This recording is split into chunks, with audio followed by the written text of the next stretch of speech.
This is Stigurna with a bit of a smaller video this time around. I'm here to talk about the new Crash Team Racing remaster, and more specifically, address some concerns that I have with it. I'm going to just jump into it straight. Crash Team Racing Nitro Fueled is, for the most part, a fantastic remaster. Great graphics, faithfully recreated soundtrack and voice acting, as well as the classic yet unique gameplay system. The driving in this game is so satisfying and thrilling thanks to the boost mechanic. And the basis for all of this is the technique known as Sacred Fire. Sacred Fire is when blue flames come out of your car's exhaust, increasing your speed to ludicrous levels. Technically, Sacred Fire is a technique everyone can do in Crash Team Racing, and already does on a regular basis. You simply need to go to a boost pad. Different boost pads give different levels of fire. The highest is Ultimate Sacred Fire, which looks like this. Now then, here comes the fun part. Utilizing Sacred Fire efficiently requires you to keep drift boosting, and the better timed your boosts are, the longer you'll actually keep your Sacred Fire burning. Touching a wall or breaking the ground will also cancel your fire.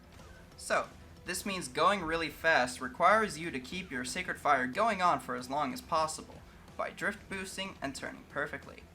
This extra speed from your fire can help you do certain shortcuts as well. This makes for excellent time trials. It's really fun to improve on your best times and beat the oxide ones. There's almost always a way to keep your fire burning longer. Mechanically, this is the most satisfying racer I have ever played, thanks to these mechanics. Unfortunately, this presents a problem. Losing your Sacred Fire is a huge setback for a run, and usually requires a restart if you want a good time. This is fine though. Good times aren't supposed to be easy.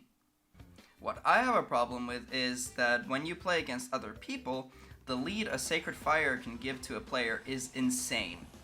Even one good lap of keeping it burning can secure a win for you online. What's worse is that the one in the lead also gets to reap the rewards of least distractions from other racers, which lets them get an even bigger lead.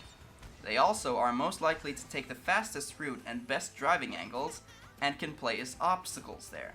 This means the one playing catch-up have to dodge them, slowing them down from the fastest routes. This makes the rich get richer, and the poor get poorer. The game's so-called negative feedback loops, warp and clock, don't even work as this game's blue shell and lightning. The clock doesn't get rid of the first player's protection / weapon / shield, and it also affects all racers the exact same amount regardless of position. Warp travels in the middle of the road, which means it can still hit other people besides just the person in first place, or alternatively, hits every single racer in order if it's juiced up. Which isn't horrible, I suppose, but the damn thing is too slow to reach the first player most of the time. It's also possible to get an invincibility mask or bubble in first place, making clocks and warps effectively do nothing to the person in first place sometimes. Also, the middle of the pack is an awful place to be, since defending yourself is so difficult because of the lag. It's really hard to time TNT or bottles to defend yourself from missiles or bombs because of a lack of lag compensation, and it's nearly impossible to avoid masks or bubbles because there's no alert system for invincible players unlike Mario Kart. And also, everything is a little delayed on your end. This is evident in the fact that almost every time you start a race, you appear to be first. You also might get hit by a bottle that came out of thin air, or you might get hit by a mask and then see the player with the mask pass you a few seconds later. Because of these things, most races boil down to this simple flowchart. Do your opponents know how to utilize Sacred Fire? If yes, did they get an early lead? If they did, they most likely have already won, unless they make multiple mistakes. It feels more luck-based than anything. Very rarely is there a race where things are neck and neck. Mostly, it's either I have a massive lead, or someone else has a massive lead on me. TLDR, the racing mechanics of CTR, albeit are very satisfying, don't translate well to a player versus player racing game, especially not an online one. So, what can be done to fix this? Well, the root of the problem is the combination of poor negative feedback loops, i.e. proper blue shells, and Sacred Fire. What I suggest is something that helps with these two things. I have a few suggestions that I've thought up. One of them is a new item. It's not an elegant solution at all, but it gives you a general idea of what I'm after. This item targets the player in first place and appears in front of the player as a sort of roadblock. The player would have to break or else suffer damage from the barrier, and this would get rid of Sacred Fire. This could also be strategically used immediately as the player in first passes a boost pad that gives him fire. Now, as I said, this isn't exactly an elegant solution.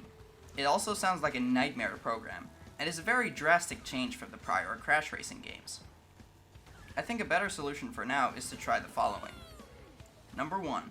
Making the clock affect the further players for a long time, just how lightning works in Mario Kart. 2. Make the warp like 5 times faster or something around that range. Number 3. Don't let the player in first get bubbles or masks. I think these 3 changes would be a good start to maybe see some less predictable matches. I still have one final suggestion though, and this one's my personal favorite. I suggest a casual and ranked queue. I don't really care about ranked personally, but I would mostly just want to separate the veterans from the beginners, so the beginners can actually race and not always be last place. This in of itself might be a good enough solution to fix the predictability, since if everyone in the race knows about how to utilize Sacred Fire and drives fast, it will make the match very different. This might also start the development of a metagame if everyone is on similar skill levels. Yes, I know I sound ridiculous talking about a metagame in a kart racer, but let me explain myself. If everyone is a good driver in the race, the pack will be closer to the leader. This will give more pressure to the leader to continue driving well. Also, since everyone is closer, 8th place is not too big of a commitment anymore, so clocks might be easier to get compared to when other players are so far behind that you can't even realistically fall behind that much yourself to get a clock. This means you can use clock to interrupt a player's Sacred Fire. Also, warps will reach the player in first much more quickly since it'll get sent closer from the first player.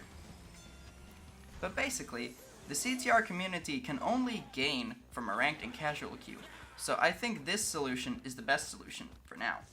The second solution I proposed can then be added if matches are still too predictable. The first solution was mainly to illustrate my point and get my thinking brain flowing, and in hindsight seems like a terrible idea. I would much rather see the second and third solutions tried out first. Also, improving the netcode is something I'm sure we all would appreciate. Before I sign off though, I would want to briefly address the concerns of possible microtransactions. A lot of people have been speculating that since getting money and grinding for it takes such a long time, Activision will add microtransactions at some point to the game. This, added with limited time cosmetic items, like how the Grand Prix items are advertised as, could be a scheme to get people impulse buying by taking advantage of loss aversion. Of course, this is if they add microtransactions at all, that is. I personally play the game a lot, so I don't have much trouble in unlocking most of the stuff that I want. But of course, I still wish that this speculation is just speculation and Activision won't add transactions, since designing a game with microtransactions in mind is never a good thing for the consumer. I do appreciate post-launch support in the form of these Grand Prix, but let's hope Activision is less cynical with this game's in-game currency than in other games. Then again, I'm talking about Activision, aren't I? That was about everything I wanted to cover. Thank you everyone for watching, I hope you enjoyed the video, and I'll see you next time.